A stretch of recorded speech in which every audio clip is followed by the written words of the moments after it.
The Lord be with you. A reading from the Holy Gospel according to Matthew. Jesus took Peter, James, and John, his brother, and led them up a high mountain by themselves. And he was transfigured before them. His face shone like the sun, and his clothes became white as light. And behold, Moses and Elijah appeared to them, conversing with him.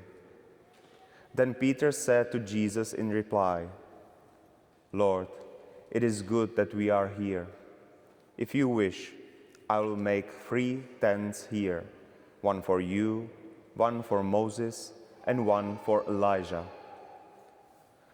While he was still speaking, behold, a bright cloud cast a shadow over them. Then from the cloud came a voice that said, "This is my beloved Son, with whom I am well pleased. Listen to him." When the disciples heard this, they fell prostrate and were very much afraid. But Jesus came and touched them, saying, "Rise, and do not be afraid." And when the disciples raised their eyes, they saw no one else but Jesus alone. As they were coming down from the mountain, Jesus charged them, "Do not tell the vision to anyone until the Son of Man has been raised from the dead."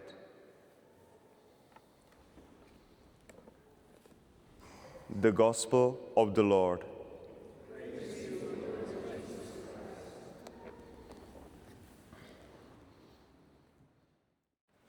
Once again, my dear friends, good morning. What experience you have had that you considered to be the glory days of your life? Maybe it was your graduation day. Maybe your wedding day. Maybe the day for us priests, the day of our ordination. Maybe the day you received the good news after a long struggle. Maybe promotion at work, receiving the news of the coming of your first baby.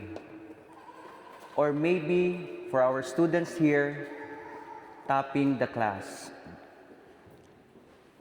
My dear brothers and sisters, we all have mountaintops experiences, moments when everything feels brighter, beautiful, and full of meaning, moments we wish could last forever.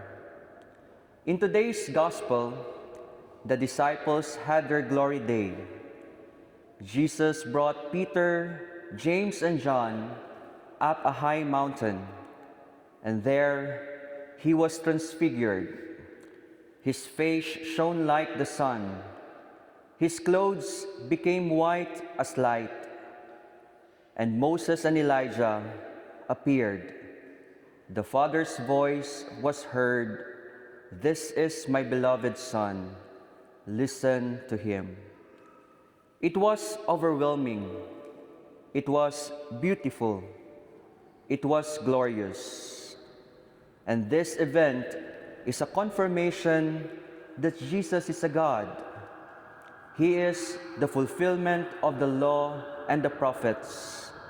And it also speaks the origin of his mission, a divine mission. Peter did not want the moment to end, and he said, "Lord, it is good that we are here. Let us build 3 tents. In other words, let us stay here. Let us remain in this glory." But Jesus did not allow them to stay on the mountain. They had to go down, and at the bottom of that mountain waited the valley of suffering, persecution, rejection, betrayal, and the cross. Brothers and sisters, In the second Sunday of Lent, it is clear that Jesus is teaching us that greatness entails suffering. Glory is connected to sacrifice. In the first reading, God called Abraham, "Go forth from your land." And Abraham was already comfortable. He had security, but God asked him to leave everything. Greatness for Abraham began when obedience and uncertainty. He had to walk into the unknown before becoming the father of many nations. In the second reading, St. Paul tells Timothy, "Bear your share of hardship for the gospel." Paul reminds us that salvation comes through Christ, but securing this, Christ destroyed death through his suffering. Even Jesus reached glory through the cross. So, my dear friends, in the Transfiguration,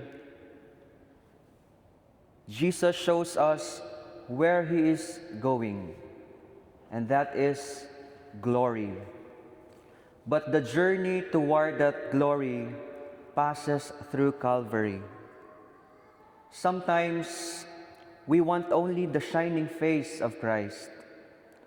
We do not want the wounded face of Christ. We want Easter Sunday, but we avoid Good Friday.